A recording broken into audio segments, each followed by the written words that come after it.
ఇక కేతిరెడ్డి పెద్దారెడ్డికి జేసీ ప్రభాకర్ రెడ్డి సవాల్ విసిరారు. దమ్ముంటే తాడిపత్రికి రావాలన్నారు. కేతిరెడ్డి పెద్దారెడ్డిపై తనకు ఎలాంటి కక్ష లేదని, ఆయన చేసిన దౌర్జన్యాలపై జవాబు చెప్పాలన్నారు.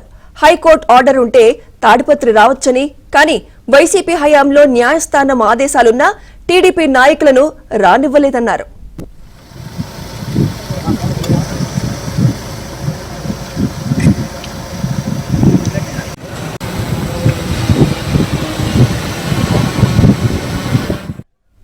కేతిరెడ్డి పెద్దారెడ్డి తాడిపత్రికి రావడాన్ని తాము ఒప్పుకోమని జేసీ తేల్చి చెప్పారు.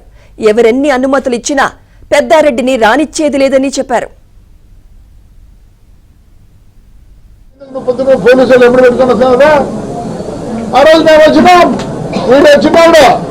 ఇప్పుడు సిఐఎస్ఐలు ఉన్నారు. ఈడ తీసుకెళ్లి కర్ణాటక బార్డర్లో వదిలిపెట్టి వచ్చినారు. ఆ ముందు మేము పోలీసు ఎస్కార్తో రాలేదు. రా పొద్దున ఎందుకు పోలీసులు నీకు ఇచ్చారు కదా హైకోర్టు రా. ఎవరొద్దన్నాడు నిన్న పొద్దున ఎందుకు పోలీసులు బ్లేమ్ చేశాను. లా అండ్ ఆర్డర్ అనేది ఒకటి ఉంది. కోర్టులో రిలీఫ్ ఇచ్చినా, కోర్టులో అన్ని ఆర్డర్లు ఇచ్చినా లా అండ్ ఆర్డర్ అంటారు. ఈ పొద్దు లా అండ్ ఆర్డర్ నీకును తాడిపత్రి ప్రజలు లాస్ట్ ఆడవాళ్ళు కూడా నిన్ను వదిలిపెట్టలేదు. ఎన్ని చూపివంటే ఆర్డర్లు, కోర్టు ఆర్డర్లు అన్ని కోర్టు ఆర్డర్లే. ఎన్ని 36 కోర్టు ఆర్డర్లు. ఇంకా నీకు ఉండేది 3. 36 కోర్టు ఆర్డర్లు బేఖాతరు చేస్తే ఏంపా ఇదో ఆంధ్రప్రదేశ్ స్టేట్ ఆడ కూడా పోతే ఆడ కూడా ఇచ్చింది. నాయన పోలీసు వాళ్ళు ఎటు తిరిగి పంపిండండి. మరి ఆ పొద్దు లేదే, ఈ పొద్దు వచ్చేది నీకు కోర్టుకు పో. మొత్తం లేదు ఎలా అండి ఆర్డర్. ముందు నీ ఇల్లు కథ చూసుకో. మున్సిపాలిటీలో కట్టినావు. నేను అంత ఇది కాదు. 73 ఏళ్ళలో నాకు ఇంకా ఏంది చెప్పు. కష్ట మాకు ఇచ్చిన అవబద్ధి వేసుకట్ట.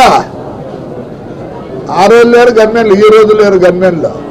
కొందరు అసలు 40,000 50,000 గుద్దుకునే రోజులు ఉన్నాయి. ఇప్పుడు ఒప్పుకోరు నాయన. మానుకో హాయిగా ఉండు. ఉండు నేను బహిష్కరించలే. అది కూడా ఏదో మా వాళ్ళు ట్రై చేస్తానట్లుంది. పోయి కోర్టుకు పోయి బహిష్కరించాలా నిన్నని. నీ కొడుకు అయితే ఆడపిల్లలు ఎస్టీబీ వాళ్ళు కొడతాడా? నమస్కారమే. ఒప్పుకోరు నాన్న. నువ్వు ఎన్ని కోర్టు ఆర్డర్లు ఇచ్చినా ఒప్పుకోరు.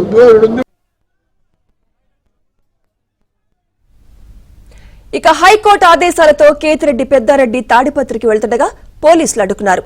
ఇదే సమయంలో శివుని విగ్రహాన్ని జేసీ ప్రభాకర్ రెడ్డి ఆవిష్కరించారు.